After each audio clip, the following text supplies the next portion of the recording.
All rise for the Judgment Day and all rise for Monday Night Raw as the ratings for the Red brand continue to go up. Welcome back, guys, to Fog Wrestling.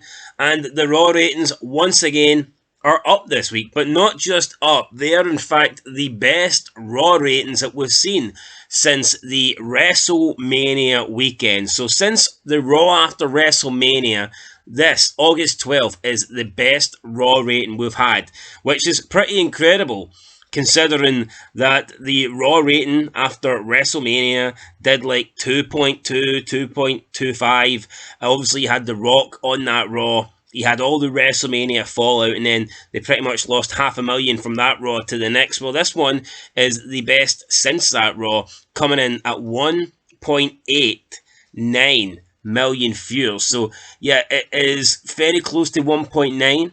And Raw have not done a 1.9 since the Raw after WrestleMania, but this one got agonisingly close to it.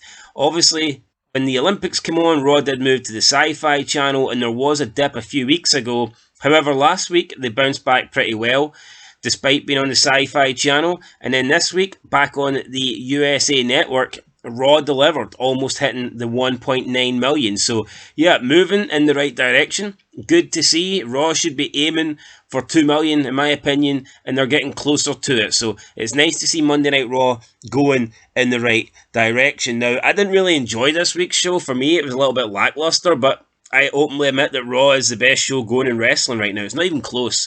At least with Raw, you're getting good stuff, alright? Some of the show, a lot of the show, half of the show, whatever, can be filled with jobber crap that just doesn't interest me. I'll be honest, I don't care for American Made. I don't care for all these like women division, these tag teams, Katana Chance, Unholy Union, Damage Control, Pure Fire, whatever they're called, Deville, Baszler, Stark. Could not give a shit about any of those things on Raw. Don't care for Sami Zayn. But there is some good stuff on Raw, like the Judgment Day stuff. Obviously, CM Punk and Drew McIntyre. So, plus we have a new champion. And it's pretty fresh. You know, things feel fresh now on Monday Night Raw. And the ratings suggest that. So, yeah, I didn't really think this week's was that great. But still, I'm not surprised to see the Raw ratings go up. Because consistently, Raw has been the best show for a while. I mean, at least since Mania, I think Raw has been kicking SmackDown's arse. So it's the highest viewership since April 8th, 2024, and the highest demographic since April 8th, 2024. This week's show is up 10% from last week's show.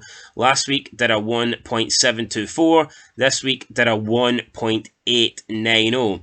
So we are up 166,000, which is solid. No doubt about it. Very solid there. And the key demo this week is up 2%, up from last week's 0.62. So everything is up. The numbers are up. Everything's looking good for Monday Night Raw, as they're getting close now to obviously going to Netflix. So be interesting to see what we will be gauging. Obviously, once we go to Netflix, we'll have the TV ratings, but I'm sure that WWE will be looking at some form of scale on Netflix to determine, you know, how popular their product is. But if we look at the clips, I'm not surprised to say that Rhea Ripley and Damian Priest repel a Judgment Day onslaught is the highest viewed clip with 859,000 views.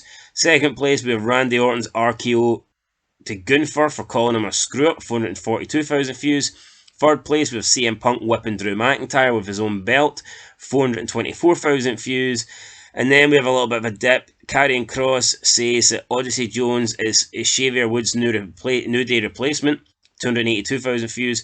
Full match between Breakker and Sami Zayn, 281k. Big Bronson Reed hits R-Truth with 5 tsunamis, 228k. And the work must continue for the Wyatt 6, 213k.